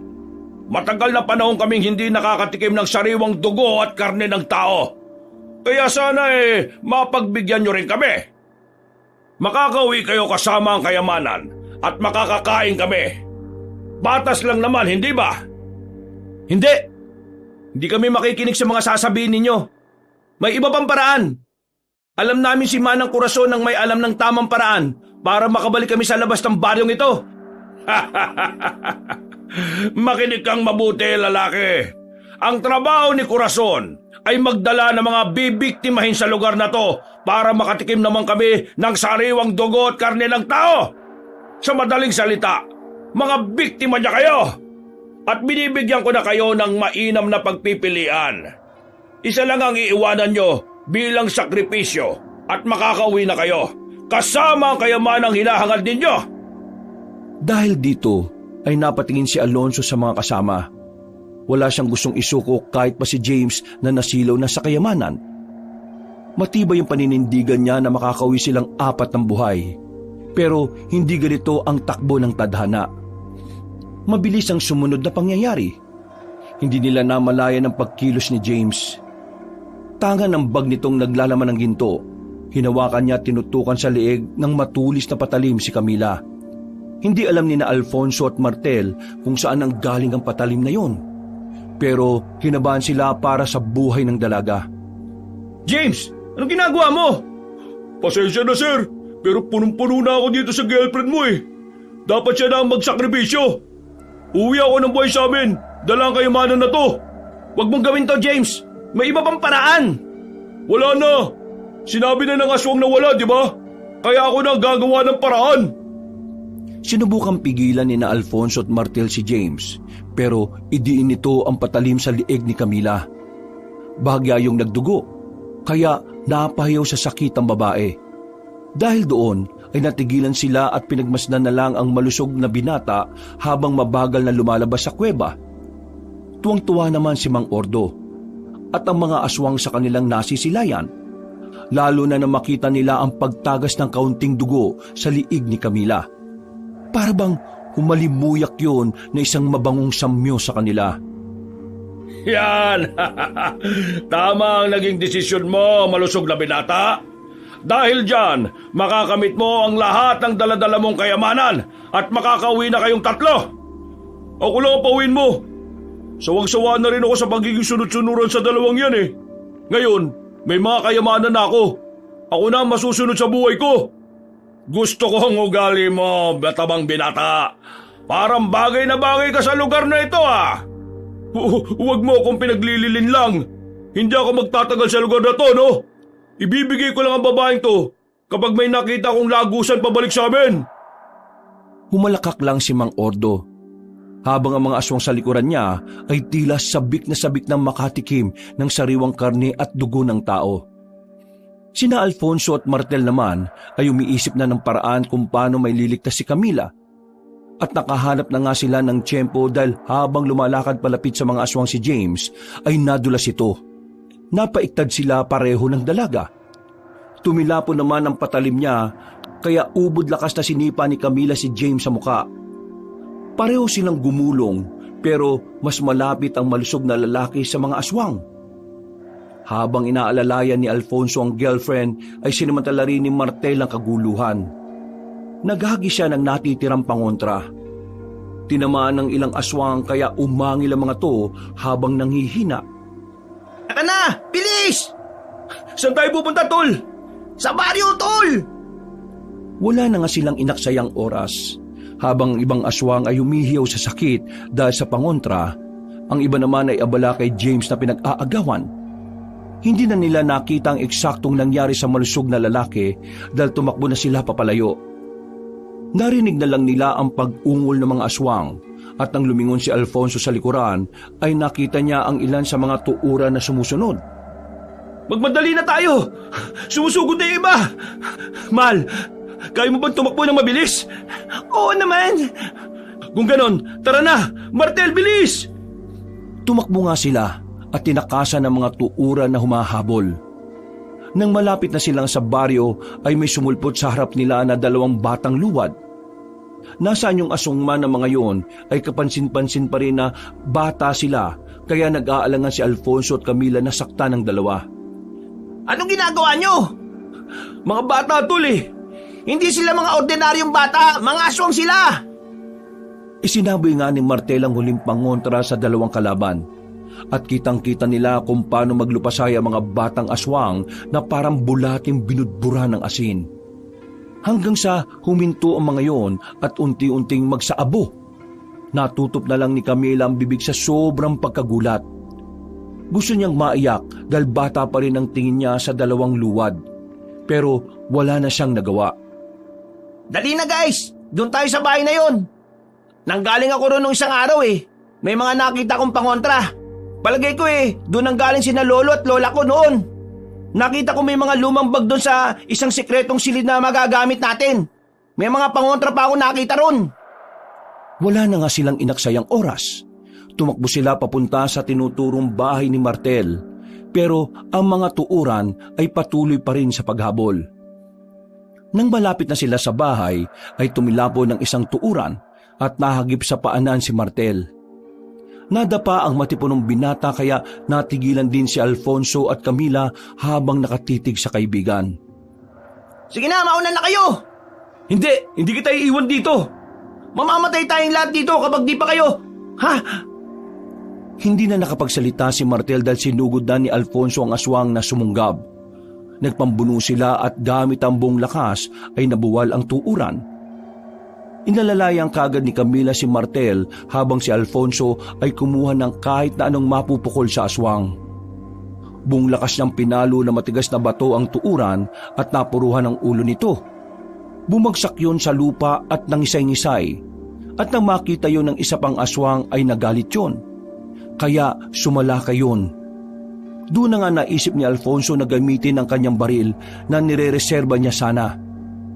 Sa pulsa noo ang aswang nung mandusay sa sahig na wala ng buhay. Pagtingin nila kay Martel ay nagulat sila dahil halos maputol na pala ang kaliwang paa ng best friend niya. Dahil sa pagsunggab kanina ng tuuran. Diyos ko po, yung paa mo, Martel, nakalaylay na. Iwanan niyo na ako. Makakasagabal lang ako sa inyo. Hindi pwede, uuwi tayo lahat ng buhay. Alfonso, tulungan mo nga ako rito. Umalali nga silang dalawa kay Martel hanggang sa makarating sila sa loob ng bahay. Tinungo nila ang sinasabing silid. Pansamantalang nagpahinga roon habang wala pa nga ang aswang. Binendahan kagad ni Camila ang nakalaylay na paa. Pero sakit na sakit pa rin si Martel. Namumutla pa rin siya dahil sa dami ng dugong nawala. Tol, ito ba yung bag na sinasabi mo? Ituro mo rito yung pangontra. Huwag ka muna matutulog makakauwi tayo. Tumingin ka lang sa amin Uy, Tol! Ayos lang ako. Sige na, kalkalin mo lang yung bag. May nakita ko dyan na mga pangontre. Camila, kunin mo tong lumang dokumento. Ikaw nang umawak niyan. Tol, bakit? Uy, umayos ka nga! Mas okay na si Camila ang may hawak niyan. Alam nating lahat na siya ang pinakamaingat sa atin. Huwag kang mag-alala, ayos lang ako. Nanghihina lang ako dahil sa mga dugong na wala sa akin. Saka dito sa pakong nawakwak ng walang iyang aswang na yun. Huwag kang mag-alala, Tol. Hindi ka namin iiwan ni Camila. Kahit na anong mangyari. Binalikan ka nga namin dito Tapos aalis kaming wala ka. Isang malakas na ungol na ang nagpahinto sa kanilang pag-uusap. At mula sa silid na kinaroroonan, sumilip sina Alfonso at Camila sa bintana. Doon na nga tumambad sa kanilang paningin ang mga tuuran at luwad na nakakatipon na sa tapat ng tinataguan nilang bahay. Ano nang gagawin natin ngayon? Naglipanan na sila sa labas. Paano ba tayo makakaalis? Umiisip ako ng paraan. Makakalis tayong 3 rito, mahal. Paano? Mukhang makukorner na nila tayo sa bahay na mahal. Mamamatay na tayo. Huwag mong sabihin yan. Makakalis tayo rito, mahal. Di ba, Tol? May isa pang paraan, Tol Fonso. Hindi ko gagawin yung sinasabi mo. Tol, yun lang ang nakikita kong paraan. Camila, nasa lumang dokumento ni Lola ang instruction. Gawin nyo na, bago pa mahuli ang lahat.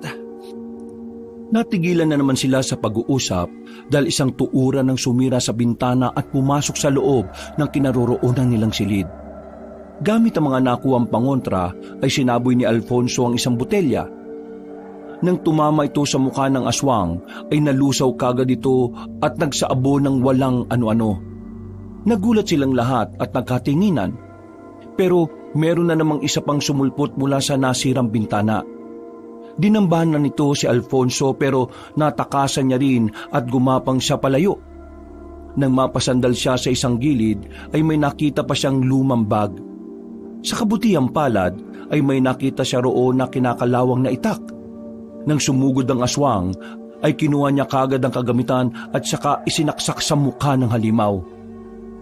Hindi pa yun basta-basta namatay dahil kumakawag-kawag pa ang mga kamay. Kaya sa tindi ng galit niya ay inikot niya ang itak na nakatusok at saka hinigit ng pakanan. Mamatay ka ng aswang ka! Dahil dito ay tila nahati ang mukha ng tuuran at tuluyan itong bumagsak sa sahig na wala ng buhay. Kumalat ang nangingitim nitong dugo sa katawan ni Alfonso kaya siya napatayo. Eksakto naman na pagharap niya kina Martel at Camila ay may nakita siyang luwad sa kabilang bintana. Huli na nang makasigaw siya dahil nasira na ang bintana. Napadapa naman ang kanyang girlfriend sa takot sa nakitang aswang na luwad. Tulong, Fonso! Nandiyan na ako! Nadamba naman si Alfonso ng bagong dating na tuuran. Galit na galit yun dahil ito ang asawa ng napatay niya kanina. Pinagkakakalmot siya sa muka pero sinalag niya ito ng mga braso kaya ito ang nadali sa kanya. At dahil na rin sa taranta, kaya winasiwas na lang niya ang kinakalawang na itak. Nang mapansin niyang dudura na siya ng maladagtang laway, ay mabilis niyang isinaboy ang isa pang pangontra na inireserba niya na rin sana. Napatras ang halimaw habang nangingisay at tila natutunaw na parang kandila. Hanggang sa magsaabo na rin ito. Mahal, Fonso, Paglingon ni Alfonso sa matalik na kaibigan ay pinagtutulungan na yun ng dalawang bagong dating na tuuran. Dahil dito ay wala na rin napagpilian ng binata kundi muling gamitin ang baril na tinitipid niya. Dalawang magkasunod na putok ng baril ang pinakawalan niya na kaagad tumama sa parehong ulo ng mga aswang. Pagkahandusay ng mga yun sa sahig ay sabay silang lumapit kay Martel na nadagdagan ng malalang sugat sa katawan. Tol, nandito na ako! Aalis na tayo! Tara! Tol, wala nang ibang paraan. Gawin niyo na ang sinasabi ko. Hindi pwede! Kaya nga kami nagpunta dito sa lugar na to, di ba? Para hanapin ka. Hindi pwedeng mangyari to. Makakawit tayo ng buhay. Hindi ko na kaya. Magiging pabigat lang ako sa inyo. Hindi totoo yan. Tulungan mo na ako na akayin siya, dali. Oo, sige. Inalalayan na nga nila palabas ng silid si Martel. Habang binabaybay ang bandang sala ay napansin nila ang silid na paibaba. Nagkatinginan sina Alfonso at Camila na tila nakakaintindihan. Doon nga sila nagpunta at ang pababa na ay eksakto naman na may dumating na 2 pang luwad. Sumalakay ang mga yon gamit ang mga malalakit nilang dila. Pero hinarang sila ni Alfonso gamit ang kinakalawang na itak. Napahiyaw ang 2 aswang nang maputol ang kanilang mga dila. Dahil dito ay lalo silang nagwala at sinugod sina Alfonso, Martel at Camila. Sa taranta ng 3 ay nagmadali silang pumasok sa paibabang silid. Kaya di nila namamalayang putol na ang isang hagdan doon. Dumauso silang 3 at nagpagulong-gulong hanggang sa baba. Pero kaagad ding tumayo si Alfonso sa kabila ng sakit ng katawan na nararamdaman. Tila hindi niya ininda ang mga to dahil inalala niya kaagad ang girlfriend at best friend. Camila, Martel, ayos lang ba kayo? Ayos lang ako, mahal. Si Martel. Martel, nasaan ka tol? Sumagot ka! Hinanap nila sa dilim si Martel gamit ang flashlight ng mga cellphone nilang halos masira na. Hanggang sa makita nilang mag-angat yun ng kamay mula sa hindi kalayuan. Nilapitan kaagad nila ang nanghihinang binata at inilalayan para makasandal sa isang gilid. Tol, kaunting tiis pa. Makakaisip din ako ng paraan. Tol, kahit kailan ka talaga, matigas talaga ang ulo mo no? Sundin mo na ang sinasabi ko. Camila, please, ikaw na ang gumawa. Habang hindi pa nagdadatingan ng mga aswang. Kapag yung panikbot ang nagpunta rito, siguradong lahat tayo mamamatay. Hindi tol, hindi ako papayag. Wala nang ibang paraan. Mas gugustuhin ko nang magsakripisyo ako kaysa mamatay tayong lahat dito. Kaya please lang tol, hayaan mo na ako. Camila, please. Mangyak-ngyak na binuklat ni Camila ang lumang dokumento at hinanap ang huling pahina. Nang makita niya ang instruction doon kung paano makakalis ng bariluntian ay tuluyan na siyang napaiyak. Don't worry, ayos lang ako, Camila. Sige na, simulan mo na. Kumuha ka na ng dugo sa mga sugat ko. My God, Martel, ayaw kong gawin to. Pero kailangan. Okay lang ako, promise. Dahil doon ay napatras na lang si Alfonso at naiyak na rin dahil hindi niya rin matanggap na ganito ang mangyayari. Napapakuyom na lamang siya ng kamay sa inhi sa sarili dahil wala siyang magawa. Pero alam niya na wala na rin talaga siyang magagawa. Yun na lang kasi ang tanging paraan para makalis sila ng ligtas sa Baryo Luntian. Nang makakuha na ng kaunting dugo si Camila, ay nanginginig niyang hinawi ang maruming sahig. Doon niya kasi susulat ang simbolo ng pagtawid sa lagusan. Pero hindi pa man siya nagsisimula, ay nakarinig na sila ng ingay sa itaas. Hanggang sa mabusesa nila kung sino nga ang gumagawa ng ingay. Natigilan sila pare-pareho at napatingin sa pinto ng basement. hanggang sa mas luminaw at lumakas ang boses na naririnig nila. Si James ba yun? Si James nga! Buhay pa siya! Hindi pa man nabibigkas ng dalagang salita, ay kumalampag na sa taas kasunod ng pagtalsik ni James paibaba. Nagulat sila nang makitang humandusay ang katawan noon sa sahig. Punong-puno na ng sugat ang buong katawan pero buhay pa. Nakita pa nilang sinusubukang tumayo ng malusog na lalaki. At walang ano-ano ay napatingin yun sa kanila na parang nabuhayan at nagkaroon ng determinasyon. Sir, Ate Camila, tulungan niyo ako. Nandiyan na sila. Hindi alam ni na Alfonso at Camila kung ano ang magiging reaksyon nila. Kung magagalit ba sila o maawa dahil sa mga pinaggagawa sa kanila ni James. Kung bakit sila mas lalong napahamak na lahat. Pero dahil sa kabutiang loob, ay lumapit pa rin si Alfonso tinatak ang nanghihinang lalaki. Umiyak yun ng umiyak matapos mapagtanto ang kanyang mga nagawang kamalian. Sir Alfonso, salamat po sa pagtulong. Huwag kang magpasalamat at huwag kang umiyak-iyak dyan. Hindi porke niligtas kita nakakalimutan ko na ang mga ginawa mo. Tingnan mo kalagayan ngayon ni Martel. Tingnan mo siyang mabuti. Kung di mo inuna yung sarili mo, hindi sana tayo magkakanda leche-leche ng ganito. Sorry sa mga nagawa ko. Dinig na dinig ko yung sinabi mo dun sa kuweba. At ngayon, nakikita kita.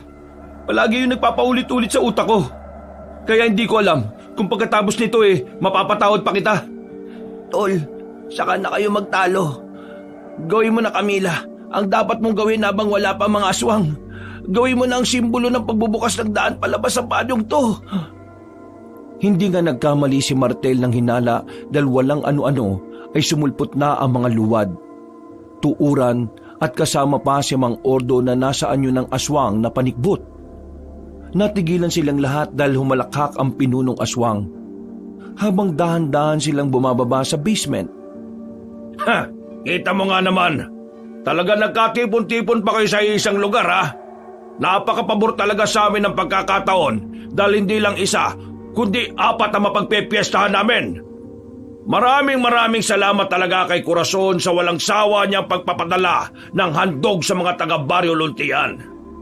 Mga dayuhan, may gusto ba kayong sabihin bago namin wakwakin ang tiyan ninyo? Higupin ang mga sariwan yung dugo at paghati-hatian ang mga laman loob nyo at sariwang karne. Bumalik na kayo lahat sa impyerno! Oh, wag ka magpatawa, lalaki. Bumalik ba ka mo kami sa impyerno? Hindi mo ba alam na nasa pintuan ka na ng impyerno? At pagkatapos namin kayong pagpiestahan, ay makikita nyo ng sabay-sabay ang hinihiling mong impyerno! Napatras si Mang Ordo matapos siyang sabuyan ni Alfonso ng natitirang pangontra. Mabuti na lang ay hindi siya natamaan sa mukha. Nadaplisan lang ang kanyang talampakan na unti-unting nasusunog. Kaya pinutol niya ito kagad para hindi na gumapang. Ang lakas din ng loob mo, Mamamatay na lang kayo! Sige! Hindi ko na patatagalin ang paghihirap ng mga kasama mo. Pero ikaw, sinisiguro kong mahihirapan ka! Suminyas na ang punong aswang sa mga kasama. Pero hindi nila namalayan na kanina habang abala sila sa pakikipag-usap kay Alfonso, lumapit na ang sugatang si James kay Camila at nag-request na siya na lang ang gawing sakripisyo. Gamit ang dugo ni James, ay dali-dali ngang inukit ng dalaga sa sahigang simbolo ng lagusan palabas at saka binikas ng 12 beses ang orasyon. At nang pasalakay na ang mga aswang, ay nagulat na lang sila sa mga sumunod na nangyari. May lagusang nagbukas sa gilid ng pader malapit kay Martel na hinang-hinana. Kahit si Alfonso ay nagulat at hindi inaasahan ang pangyayari.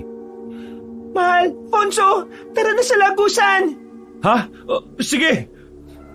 Dali-dali siyang tumakbo at binitbit si Martel at saka tumalon sa lagusan pabalik sa kapis.